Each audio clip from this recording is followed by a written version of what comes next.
Alright everyone, well, it's that time of the year once again. First off, Merry Christmas, Happy Hanukkah, Happy Kwanzaa, Happy whatever holiday you celebrate. And, well, as you all know, obviously at the end of the year, I do sum up my best movies and best video games list of this year, and looking on into next year of 2025 to be exact, of the most anticipated video games and movies. Separate list, obviously. And as you all probably know, that I did mention at the end or beginning of this year with the most underrated movie list that I usually do, that's going to be the last one. I'm no longer doing that one for many reasons. So that's the only major change that I'm making to these end of the year lists. But without further ado, the best movies of 2024, let's do it, shall we? Starting with number 10. Saturday Night. That's right, the true story movie, which I definitely did not expect to see coming from director Jason Reitman, who's already done a bunch of hit movies, and this one is no exception. It's, well, about how the big phenomenon of comedy sketch shows in New York City first started out with all odds bet against it, with some terrific casting choices, including, of course, the one who plays the son from the Fabelmans, running the whole show, trying to get it up and going, even to the very last minute, with all odds bet against it being a big hit live on the air, and with all the big-name actors like Chevy Chase and John Belushi, even though, of course, they're not obviously played by their actor counterparts, they're played by different actors, but they portray them so well, and it's very believable, and definitely shows how obnoxious Chevy Chase really was, and how John Belushi was. And yeah, obviously it's from the days when Saturday Night Live was actually a funny show, unlike today, which we can all agree it's definitely gone downhill. And, well, Jason Reitman definitely did a fantastic job, giving it that vintage feel like you're back in the 70s, which is actually going to be 50 years old next year of when it first started. So I'd say the timing of releasing this movie was done perfectly. Almost. But otherwise, yeah, this one was definitely a big hit from when Saturday Night Live was actually funny. Number 9. Beetlejuice. Yeah, now I got one that I anticipated for 2024 that I can safely say lived up to the hype. Almost. With Tim Burton back as the director, we can all agree he's been very hit and miss, but thankfully this one was a hit. And this obviously isn't the first sequel he directed, but thanks to great use of practical effects as well as some CGI effects, which are obvious, and with some returning cast members like Catherine O'Hare, and of course Winona Ryder, and it wouldn't be Beetlejuice without the man himself, played by Michael Keaton.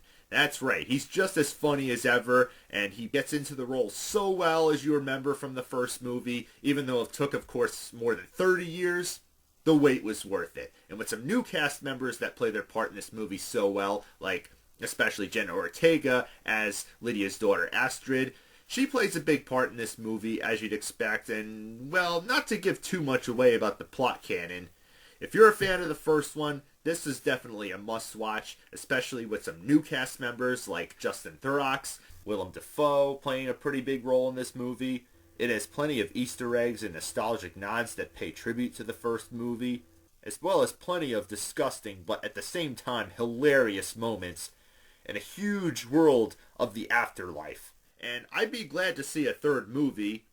So, yeah, Tim Burton, I could safely say, he's got his groove back. Mostly. And this one is definitely proof of that. Number 8, A Quiet Place Day 1. Yeah.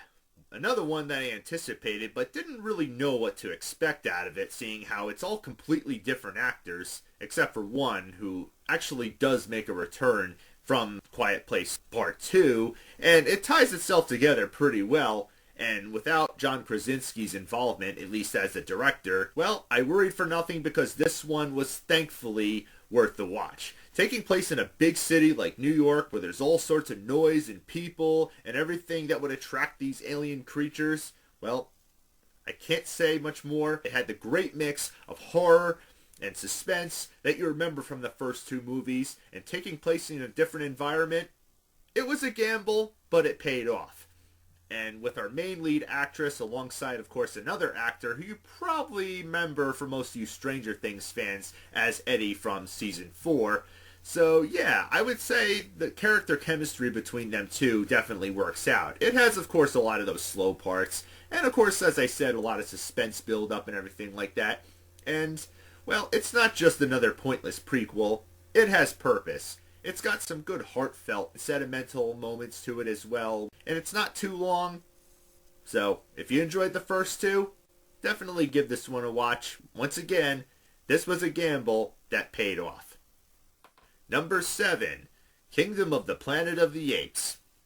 I ain't got much to say, just check out my review for it, but to keep it short, sweet, to the point, I didn't really know what to expect out of continuation, which seems rather pointless at first. I mean, they concluded the series just fine with the whole Caesar trilogy, I guess you can call it, in a rather depressing but very satisfying and fantastic ending with, of course, War for the Planet of the Apes. So this one actually more or less picks it up and continues it in a new series, which I'm pretty sure is going to keep going. I just hope it doesn't get stale, but with this one, it thankfully didn't. We have new ape characters with a rather slow start, but it has purpose to it, how they want to be peaceful and everything like that. And then, of course, you got the other apes that want to start war and capture not only them, but humans too at the same time. And it's very reminiscent of the original Planet of the Apes trilogy, even though it's more or less its own thing.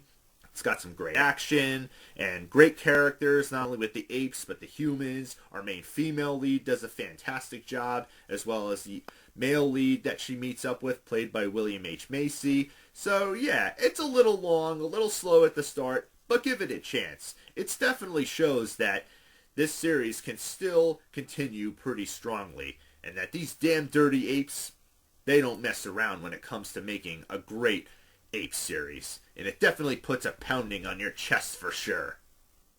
Number 6, Deadpool and Wolverine. Another one that I already reviewed, just go check it out, and I ain't got much to say. It's obviously the third one in the franchise, and it seemed a little forced with putting Wolverine in the picture. Of course, he mentioned him several times, and that's what these movies are about. Easter eggs, mentionings of other films. I mean, these kind of movies, you expect that kind of thing, and it just goes all out crazy with all these different references and characters that you've seen from other movies, lots of surprises, lots of swearing, because of course it's rated R and it's going to have a lot of violence and blood and everything like that. But man, they don't disappoint with this one.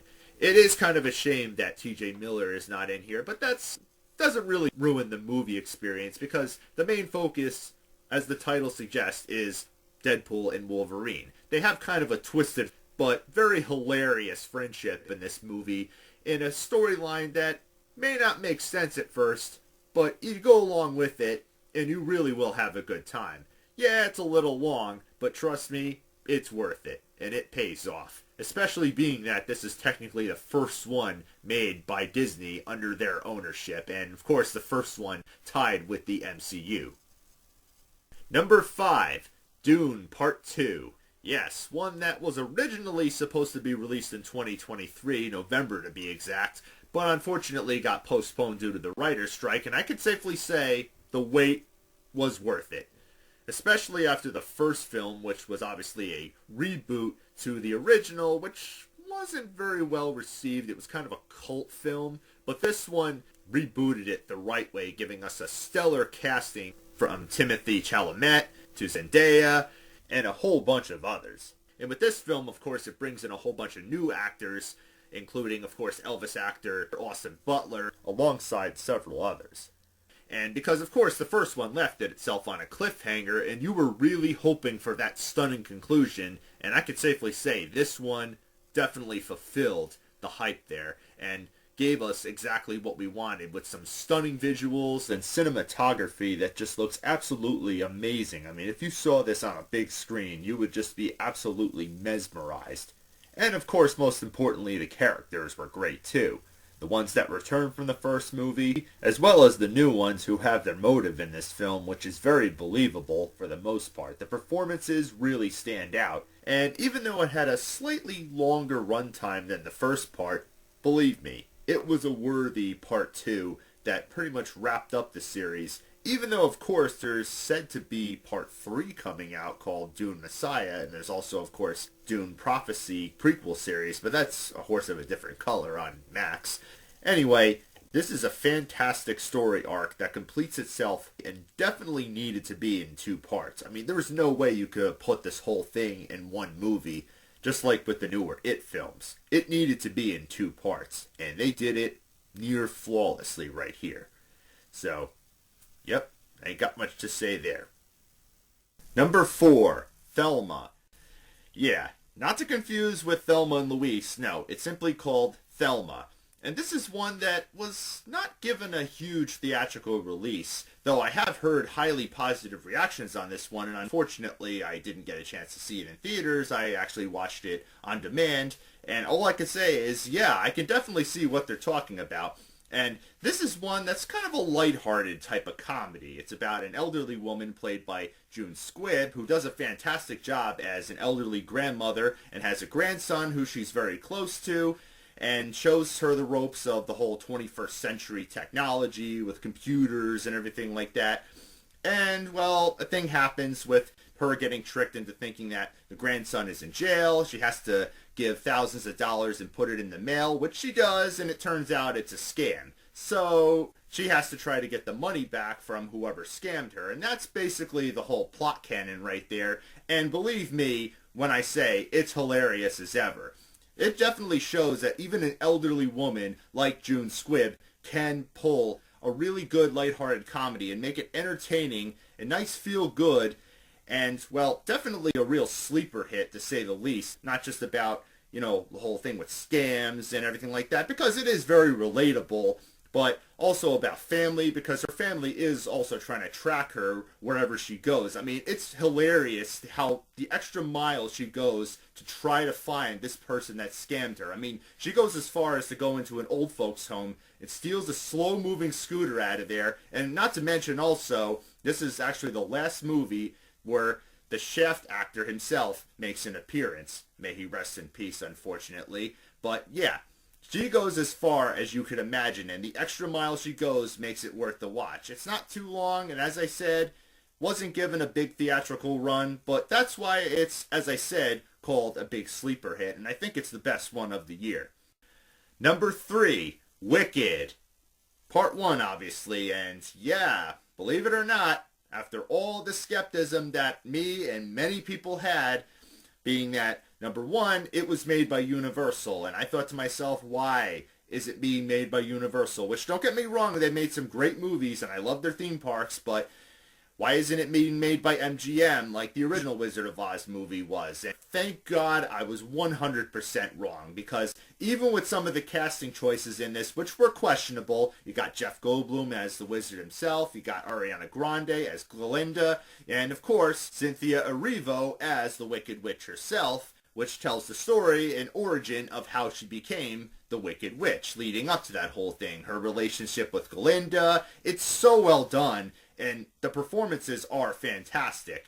Yeah, it's a little long. I mean, it does clock almost 3 hours. It's about 2 hours and 40 minutes. And yeah, as I said, it's only part 1. So it does seem like nowadays, like most other Hollywood movies, that they're trying to milk it for all it's worth. But you can't argue. It looks and it's done fantastically. I mean, the musical numbers are very well on par with what, as you remember, if any of you who saw the Broadway play, and the chords out of Cynthia Erivo are fantastic. I mean, I mentioned in my anticipated movies list of leading up to this year that she has a fantastic voice. Ariana Grande, no surprise there. She's already proven herself to have that voice to play Glinda. Maybe a little over the top, but I think she does a fantastic job. The chemistry between them two is great, very believable, and, well, with the extra runtime that this has, being that it's part 1, it develops their characters a lot more. It shows, obviously, how they try to make her look more misunderstood rather than a straight-up villain of the Wizard of Oz story. And obviously there is part 2 yet to come, but I do like many things in this. Number 1, the scenery. Yeah, a lot of it is CG, but it looks fantastic. I mean, there's no arguments there on that one. I mean, some movies with a lot of CG can work. Others can't, but this time around it does work. And one little Easter egg that most of you probably noticed, not to spoil anything, you do get a cameo of Idina Menzel, which is funny because she played the Wicked Witch originally in the Broadway musical. And I love how the opening titles with the text font is almost reminiscent of the original Wizard of Oz font, and even at the end where it says to be continued, because like I said, this is part 1, and I'm definitely looking forward to part 2. So all I can say is, not to worry people, this movie doesn't just defy gravity, it more or less defies expectations. So, yep, definitely go see it if you haven't seen it yet. Number 2, The Wild Robot. Yeah, a DreamWorks movie that I definitely did not expect and see coming. And I ain't got much to say. If any of you haven't seen this one, well, let's just say all the positive and highly critical acclaim that this movie got, yeah, they're right about this one. The title suggests that it's a robot in the wild, and for a seemingly simplistic plot that you don't know what they're going to do with, it does a lot. And that's really what it's about. It takes a simple thing and it makes it bigger than you think.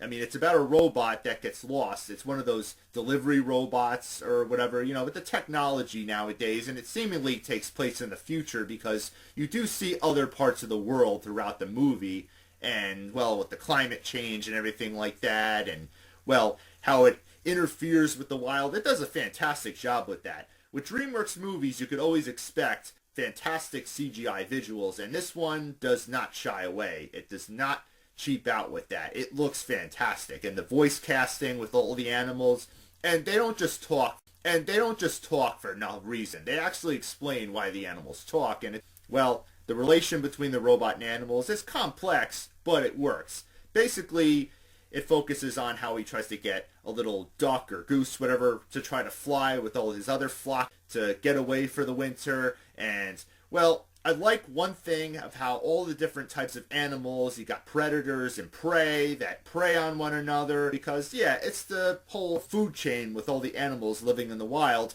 but I like how they work together despite all the major difference and trouble that they have coexisting to live in the winter and hibernate. Yeah, it does a fantastic job there with that, and that's what the movie's about. It's about working together, cooperating, despite all the problems that they have with one another. And yeah, of course there is some action, and there's going to be a villain in this at some point, but all I could say is, for something so simple and a little slow at the start, DreamWorks definitely pulled a big surprise here. So, probably the best one since the first 2 Shrek movies or first Train Your Dragon movie, I would say. DreamWorks, you've done a bang-up job. Alright, well, before I get to number 1, a few honorable mentions. Twisters. Yeah, a standalone sequel that I already reviewed, but in case you're wondering and haven't seen that review, I'll keep it short, sweet, to the point. I didn't have much expectation for this one, being that none of the original cast members from the original, or any mention of the story or any of the characters from the first movie, are even mentioned in this one, so it basically has no connection whatsoever. But thankfully, it's definitely better than I expected. I mean, the cast members are pretty believable for the most part. You got, of course, Daisy Edgar Jones as our main female lead character. Alongside her is, of course, Anthony Ramos, who you probably remember from Transformers Rise of the Beast and In the Heights, as well as Glenn Powell, and he kind of steals the show as the whole tornado wrangler. He's a big shot. Yeah, he's not the basic villain of the movie, because, of course, when it comes down to is basically our female lead's backstory of why she left the whole tornado business and decides to move to New York, and reluctantly gets back to it and is basically tricked into the whole scam thing with trying to get money, and is basically turns her back on it. So it's very believable, for especially for today's standards, and joins up on Glenn Powell's business. And, well, that doesn't matter. You just want to see tornadoes and shit get destroyed. It's a lot of fun when you get to those scenes. It's far-fetched, but come on. It's not like there's no far-fetched things in the 1996 movie. And if you saw this on a big screen with a surround sound, or better yet, just get this on Blu-ray or 4K, put it on a surround sound, you'll have a really good time. Trust me. It's a worthy sequel. Despite not having any connections to the first, it's probably just as good, if not in some cases better. It shows that disaster movies have made somewhat of a comeback. Abigail. Yeah, definitely one I didn't see coming, made by Universal, who's of course famous for the classic horror monsters, and coincidentally this one's about a vampire child to be exact, who's kidnapped by a group of people holding her up for ransom, but little do they know, she's a vampire, and, well, that's where the adventure takes place, inside of a big mansion that they're secluded and locked down inside of, and it's a fight for survival in a rather humorous and horror blood-filled fashion. It's definitely got a bit of dark comedy in it, but most importantly the performances, especially out of our main child star actress, Alicia Weir, who I gotta say has definitely got a bright future ahead of her if she continues on this path. I mean, this movie is pretty much, in my opinion, her breakout role right here. And of course, alongside her, you got In the Heights actress Melissa Barrera, Angus Cloud, may he sadly rest in peace, of course, a little too soon, might I say, Catherine Newton, Giancarlo Esposito, Dan Stevens, and Kevin Durant. Basically, they all play their part in this movie, and for nearly a 2-hour runtime, I was thoroughly entertained. And, well, there might be a few slow parts here and there, but nothing in this film was dull at all. And like I said, performances definitely shine through, especially out of this child actress. I mean, you could definitely say this child actress has definitely got a bite for a vampire ballerina, I would say. Smile 2. Yeah, one sequel to a rather terrifying movie from 2022 that I definitely didn't see coming, and I didn't know how this one was going to tie in, but it does, believe me. It makes sense of it, and if you like the first one, and you were terrified after seeing that one, believe me, get ready to have nightmares all over again, because this is going to fuel that for sure. Even though it's of course with a different character, and it may rehash a little bit, but it takes the necessary step in making it an actual sequel. It more or less passes it on, but with a rather twist ending, which I wouldn't dare give away. Yeah, definitely go see it for yourself, unless you're too scared to. Alright, and the number one best movie of 2024, in my opinion, is Disney and Pixar's Inside Out 2. I ain't got much to say about this one. I already reviewed it as part of my random marathon of movies of 2024, from the summer to be exact. And, well, if you love the first one, which is a fantastic Disney and Pixar movie about the emotions inside of a little girl's mind, this one is definitely a necessary sequel, showing her growing up as a teenager and dealing with the type of issues that you'd expect a girl at that age to deal with, with her new friends, them sadly departing after hockey camp, and of course new emotions come into the picture, like ennui, embarrassment, envy, but most notably, anxiety.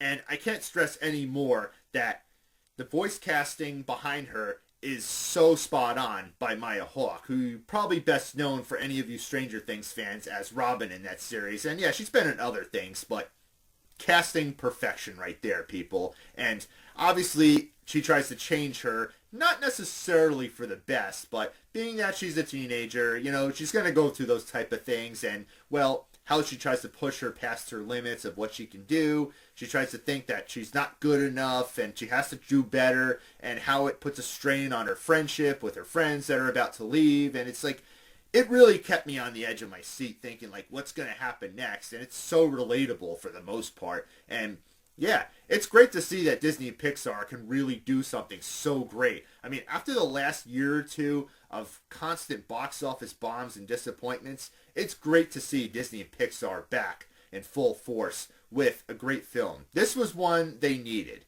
It was a great sequel, probably best right next to Toy Story 2, and I'm hoping to actually see more out of this. Obviously, I know there's a new series, which is basically a sequel, sort of, on Disney+, but all I could say is, Disney and Pixar, I think they got a possible Golden Globe or Oscar right here on this one. This is definitely a winner, and that's why I consider it the best movie of 2024. So, until next time, people, Merry Christmas, Happy Hanukkah, as I said, Happy Kwanzaa, and have a Happy New Year. See you next time.